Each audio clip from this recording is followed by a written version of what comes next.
한 몇 년 전에 파이어족이다 뭐 이런 얘기가 많이 유행을 했었는데, 나 돈 벌어서 빨리 은퇴할 거고 사표를 내겠다, 내가 10억 원 정도 모으면 은퇴할 수 있어, 파이어족 할 수 있어 라고 생각을 했지만, 요새는 사실 10억 원으로는 택도 없는 상황들이 나오게 되니까 지금은 열심히 일하고 있지만 앞으로는 쉽지 않겠구나, 조금 뒤처지더라도 불의의 어떤 사고를 당해도 나는 버텨낼 수 있어, 나는 괜찮을 거야, 이런 사실은 자신감은 의외로 월급에서 시작할 수 있다. 예를 하나 들어드릴게요. 한 7억 원짜리 사실은 작은 빌딩이 있다라고 했을 때, 네, 안녕하세요. 저 신영증권 리서치센터에서 투자 전략 자산 배분 담당하고 있는 박소연이라고 합니다. 돈 공부를 20대, 30대 때 미리미리 해둬야 되는 이유가 무엇일까요? 이게 이제 제가 이제 40 사실 후반에 지금 접어들고 있는데요. 아마 20, 30대 분들은 잘 모르실 거예요. 이 40이라는 나이, 특히 이제 저는 이제 여자니까 이 여자에게 이제 이 40이라는 나이가 어떤 의미인지, 제가 사실은 40이 딱 되면요, 어렸을 때 상상하기로는 그때는 정말 내가 멋진 커리어 우먼이 돼 있을 거다. 그리고 어찌 보면 사회에서 당당하게 성공을 해서 그 누구도 남부럽지 않은 커리어를 가지고 내가 내 삶을 살아가고 있을 줄 알았거든요. 근데 이제 저는 20, 30대 엄청 열심히 일했는데 40이 딱 되자마자 겁부터 나더라고요. 그러니까 그게 왜 그러냐면, 이게 모든 신체적인 노화가 이제 40부터 시작된다, 그런 얘기들이 있는데, 빠른 경우에는 사실은 40대 초반부터 노안이 오기도 하고요. 그리고 이제 피부는 처지기 시작하고, 뭔가 예전에는 야근을 해도 쌩쌩했는데 이제는 야근하면 사실은 다음날 너무 견디기도 힘들고, 그래서 예전 같지 않다라는 것들을 느끼는데, 저 밑에서는 사실은 정말 새까만 후배들이 아주 사실은 팔팔하게 저를 치고 올라오는 흐름들이 발생을 하거든요. 내가 지금은 열심히 일하고 있지만 앞으로는 쉽지 않겠구나. 그러면 나는 앞으로 내 노후를 위해서 지금부터 뭔가 대비를 해야 되는데, 중요한 건 열심히 일만 했지 제가 모아놓은 돈이 없는 것을 그제서야 발견을 하는 거예요. 그런 개념이 있거든요. 이제 보통 재무제표라고 하면은 보통 세 개를 얘기를 하는데, 첫 번째는 이제 보통은 현금 흐름표, 그리고 두 번째는 손익계산서, 그리고 마지막이 대차 대조표입니다. 이게 현금 흐름표는 사실은 내가 얼마나 현금을 갖고 있느냐, 지갑에 이제 얼마 들어있나, 뭐 그런 개념인 거죠.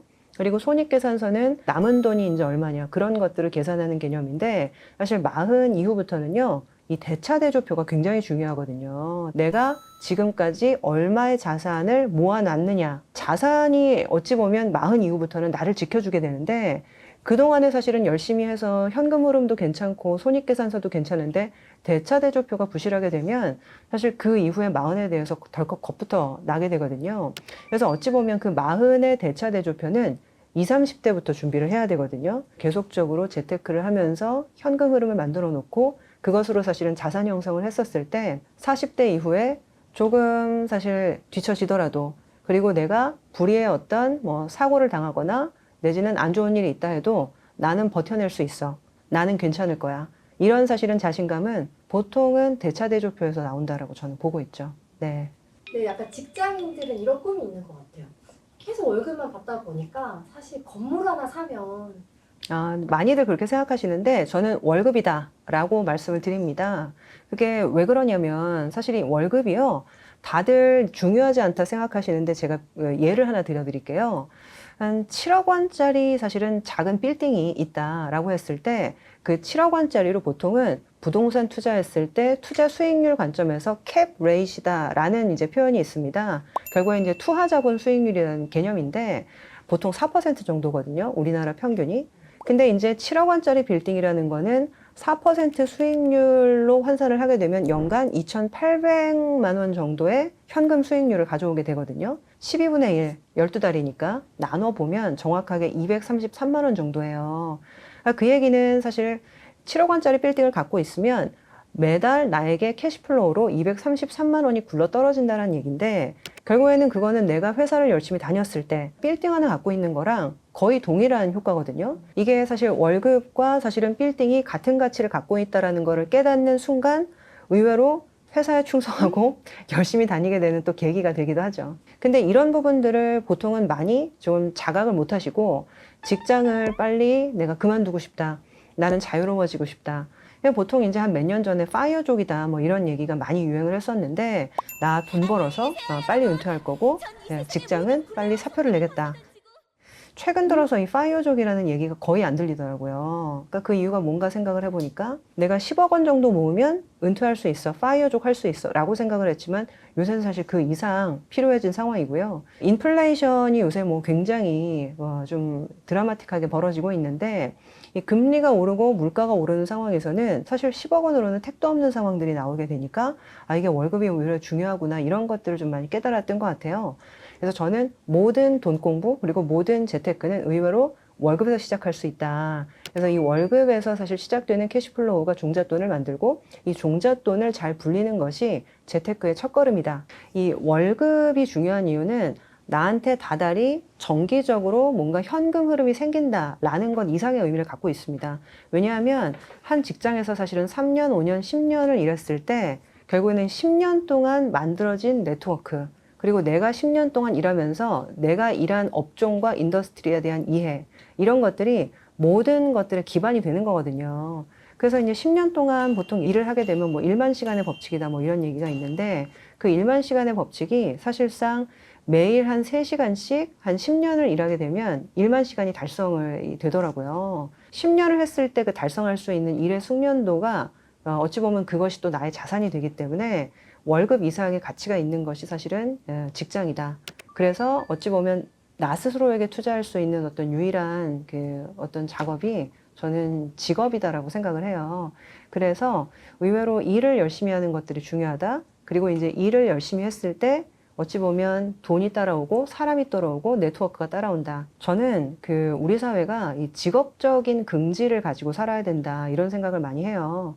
왜냐하면 이제 월급이 중요한 거는 기본적으로 현금 흐름이 발생하기 때문에 중요한 부분도 있지만은, 이 월급이라는 것들의 파생시키는 가치, 어찌 보면 그 월급을 사실은 받기 위해서 일하는 부분도 있지만은, 그 월급을 사실은 받음으로 인해서 내 존재 가치가 증명이 되고, 그리고 그것이 어떻게 보면 내가 이제 일하는 어떤 업종의 지금 전체 가치를 또 이제 말해주는 부분이 되는 거고요.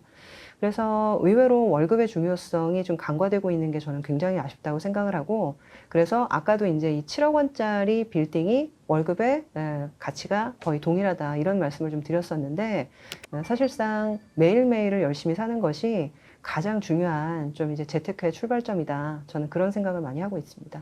돈 관리를 할 때 이것은 조심했으면 좋겠다라고 하는 이사님 생각하시는 좀 법칙들을 한번 좀 들어볼게요. 그 72의 법칙이라는 게 있어요. 뭐 유명하기 때문에 아마 아시는 분은 아시겠지만은, 원금을 2배로 만드는 데 필요한 기간입니다. 그래서 이제 72를 금리로 나누는 건데요. 근데 예를 들면 금리가 1%다라고 가정을 해볼게요. 원금이 2배가 되기 위해서 무려 72년이나 걸린다는 얘기입니다. 근데 이게 참 재미있게도 금리가 최근에는 4%, 5%대까지 올라갔는데, 예를 들어서 사실은 7% 정도까지 금리가 올라갔다라고 가정을 하게 되면 원금이 2배가 되는 기간이 정확하게 10년으로 단축이 됩니다. 그래서 어찌 보면 지금 현재 금리가 높아졌다라고 해서 굉장히 이거를 두렵게 생각을 하고, 그리고 이제 인플레이션이다 보니까 이거가 사실은 내 삶을 파괴할 것 같고 굉장히 좀 걱정을 많이 하시는 분들이 많아요. 근데 오히려 이것들을 활용해야 된다라고 봅니다. 인플레이션의 상황에서는 사실은 금리가 올라가다 보니까 대출을 하는 사람들은 굉장히 어려워질 수 있죠. 대출이 많은 사람들은.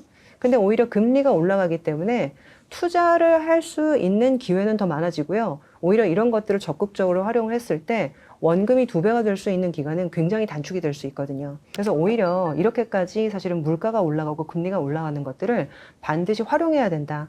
그래서 원금이 2배가 되는 기간들이 굉장히 빠르게 단축이 될 수 있는 기회이기 때문에 오히려 인플레이션을 활용하고 올라타라. 저는 이렇게 말씀을 좀 드리고 싶어요. 지출은요, 저는 5%의 법칙을 한번 기억해 보시면 좋을 것 같다 생각을 하고 있는데요. 이 5%라는 거는요, 예전에 제가 그 모시던 선배가 그런 얘기를 한 적이 있어요.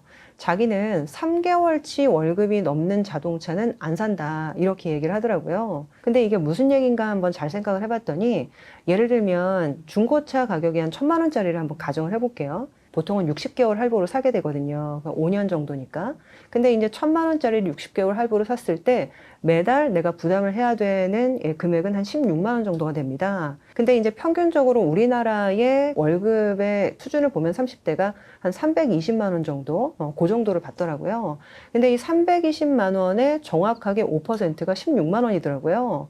그러니까 어찌 보면 선배가 그렇게 얘기는 했지만은 자기도 모르게 이 정도는 감당할 수 있을 것 같다라는 생각을 했던 거죠. 이 5%라는 거는 이제 어떤 느낌을 좀 갖고 있냐면 내 월급에서 10% 정도가 비게 되면요. 아시겠지만은 11%를 다시 벌어서 채워 넣어야 원금이 됩니다. 보통 이제 주식 같은 경우에도 10% 손실이 났을 때는 11%를 채워 넣어야 되고 만약에 절반이 손실이 나게 되면 사실 2배를 벌어야 다시 원금이 된다라는 그런 부분들이 있잖아요. 근데 일반적으로 사실 5% 정도가 비게 되면 사실 이 부분은요, 내가 어느 정도 절약을 해서 충분히 사실 채워 넣을 수 있는 아주 가벼운 지출이 됩니다. 근데 10%가 되고 15%가 되는 순간 사실상은 이 부분은 내가 어느 정도 조절해서는 채워 넣을 수가 없는 부분이 되는 거거든요. 금융감독원에서 발표하는 과소비 지수라는 것들이 있는데 0.4 이하로 관리를 하라고 굉장히 많이 얘기를 해요. 왜냐하면 버는 돈의 사실은 최소 60% 정도는 저축을 하고 많이 저축하시는 분들은 70, 80까지도 하는데 사실상 이 과소비 지수를 적극적으로 관리를 하고 5% 이내 한 가지 아이템에서 관리를 했을 때 효과적으로 이제 목돈을 모을 수가 있다라는 거죠. 그래서 그런 부분도 하나 말씀드려봅니다. 아끼려면 사실 뭐 축의금, 조의금 좀 아껴야 된다고 생각하시는 분도 많은데 저는요, 절대로 사실 아껴서는 안 되는 비용이 축의금, 그리고 조의금이라고 생각을 합니다. 그러니까 이게 돈을 모으다가 사실은 사람을 잃는 실수를 하는 경우가 굉장히 많은데 그 돈을 모았는데 사람이 없으면 굉장히 외롭게 사는 경우들이 있어요. 사람들은 보통 잘 될 때 내가 받은 것은 쉽게 잊어버리더라고요. 근데 내가 힘들 때, 안 좋을 때, 섭섭하게 했던 것은 평생 잊지 못하고 계속 마음속에 간직하는 경우가 많더라고요. 결국에는 우리가 재테크 잘하자, 돈을 모으자라는 것도 우리가 주변 사람들과 행복하게 살기 위해서이기 때문에 경조사비를 조금 아끼려다가 사람을 잃는 실수는 하지 않았으면 좋겠다. 이렇게 저희가 돈을 모으는 네네. 것도 어떻게 보면 내 집 마련을 하려고 하는 목표가 좀 많은 것 같아요. 네. 2가지를 말씀을 드릴게요. 기본적으로 이 집이라는 것들은 거주의 안정성이거든요. 최근에 그 특례 보금자리론이라는 게 나왔는데 그 특례 보금자리론 때문에 6억 원 정도의 집을 찾으러 서울 전역을 돌아다닌다고 하더라고요. 그래서 자기가 한 번도 사실은 살아보지 않은 그리고 한 번도 가보지 않은 지역에 6억 원짜리 집을 사기 위해서 저한테 상담을 한 후배가 있었습니다. 근데 저는 그 동네를 한 번도 가본 적이 없고 그리고 한 번도 사실은 살아본 적이 없는데 거기를 왜 가려고 하냐라고 했더니 6억 원의 그 예산 제약 때문에 이제 그 집을 선택을 하게 됐다고 하더라고요. 근데 저는 집은 사실은 재테크의 하나의 수단이기도 하지만 사실은 거주의 출발점이다라는 생각을 좀 갖고 있거든요. 자기가 살고 싶은 지역에 사실은 집을 마련하는 게 가장 베스트라고 생각을 하고 그 얘기를 뒤집어 보면 내가 사실은 사고 싶은 지역에 내가 전세든 월세든 한번 거주해보는 경험을 먼저 하는 것이 굉장히 중요하다라고 생각을 해요. 결국에는 그것이 어떻게 보면 그 지역에 대해서 판단을 객관적으로 할 수 있는 근거가 되는 거고요. 그러면서 사실은 이 부동산이 내가 투자의 개념이 아니라 거주의 개념이다라는 것들을 깨닫는 첫 출발이기도 하거든요. 그리고 이제 또 하나는 부동산 자체가 사실 이 금융자산, 예를 들면 주식도 뭐 많이 하시고, 그래서 펀드도 많이 하시는데, 이 주식이나 사실은 펀드는 굉장히 변동성이 커요. 근데 이제 부동산이라는 것들은 굉장히 규모가 크기 때문에 쉽게 투자할 수는 없지만은 변동성이 사실은 작다라는 특징이 있습니다. 그래서 일반적으로 자산 배분이라고 보통 얘기를 할 때 내가 돈을 벌어서 어떻게 배분을 할 것인가를 결정을 해야 되는 인생 순간순간이 있거든요. 근데 가장 자산 배분의 기본은 변동성이 사실은 높은 자산에서 변동성이 낮은 자산으로 이동을 해가는 것이 자산 배분의 가장 기초예요. 주식에서 돈을 벌어서 부동산으로 옮겨가는 내지는 월급을 받아서 부동산으로 옮겨가는 약간 이런 형태의 캐시플로우 이동들을 계속 만들어 가셔야 되거든요. 그래서 어찌 보면 사실은 부동산이 그런 측면에서 아주 좋은 자산 배분의 기능을 할 수 있다. 그런 측면도 말씀을 좀 드리고 싶습니다. 내 자산이 500만 원이어도 불안한 사람과 불안하지 않은 사람 행복할 수 있는 방법? 네, 그러니까 이게 쉽지는 않더라고요. 왜냐하면 사람들은 기본적으로 내 옆 사람을 굉장히 부러워하는 그런 좀 심리가 있기 때문에 1억이 있으면 5억이 있는 사람이 부럽고 5억이 있으면 50억이 있는 사람이 부럽고 50억이 있으면 100억이 있는 사람이 부럽고 뭐 사실 그 이상은 두말할 필요도 없고 쇼펜하우어가 그런 얘기를 했더라고요. 우리의 불행은 모두 다 남을 의식하는 데서 대부분 오게 된다. 결국에는 이게 이제 남을 의식하면서 나를 비교하게 되고 그러면서 현재의 삶에 대해서 비관하게 되고 이런 것들이 모두 내 마음에서 오는 거거든요. 결국에는 남을 부러워하지 않을 수 있는 저는 유일한 방법은 자기가 플랜이 있어야 된다라고 생각을 해요. 자산이 500만 원이더라도 플랜이 있는 쪽이 자산이 5억이 있는데 플랜이 없어서 50억을 부러워하는 그런 사람보다는 훨씬 더 안정적이고 가치 있는 삶을 살 수 있다. 남과 나를 비교하지 말고 나의 현재 상황을 과거의 나 그리고 이제 미래의 나와 비교해야 하는 어떤 그런 과정들이 굉장히 필요한 것 같아요. 이것도 저는 일종의 훈련이라고 생각을 하고 있거든요.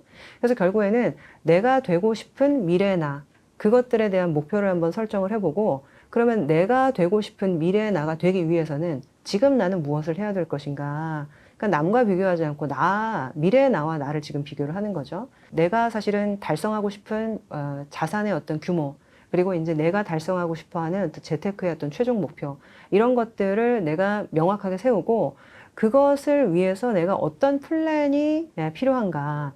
매달 나는 얼마를 저축을 할 거고, 그리고 이 저축을 한 금액으로 얼마를 투자를 할 거고, 그래서 연간 종잣돈을 얼마를 모았을 때 나는 이 플랜에 대해서 얼마 정도의 달성률을 보일 수가 있다. 이런 어떤 명확한 플랜이 있으면 심리적인 불안감을 다스릴 수 있는 거거든요. 근데 보통은 이런 플랜이 없이 막연하게 부럽다. 나는 언제쯤 부자가 될 수 있을까? 저 친구는 이미 뭐를 했는데. 약간 그런 사실은 심리적인 어떤 불안감들은 본질적으로는 내가 아직 제대로 된 플랜을 갖고 있지 않아서 발생하는 문제들이 아주 많거든요. 그래서 사실 저는 그 재테크나 이 돈 공부에 있어서 절대적인 그 돈의 양이나 내지는 규모가 그렇게 중요하지는 않다고 봐요. 그것은 사실은 내가 만족하기 나름이거든요. 근데 가장 중요한 것은 내가 사실은 이러한 어떤 자산과 현금 흐름을 통제하고 있느냐. 그리고 이제 통제함과 더불어서 내가 추가적으로 달성해야 될 목표에 대해서 계획이 제대로 서 있느냐. 그래서 내 마음을 다스리는 법을 내가 먼저 배우는 것이 가장 중요하다. 그런 불안감이 있다라고 하시면 오늘부터 계획을 한번 세워보시라고 저는 말씀을 좀 드리고 싶어요.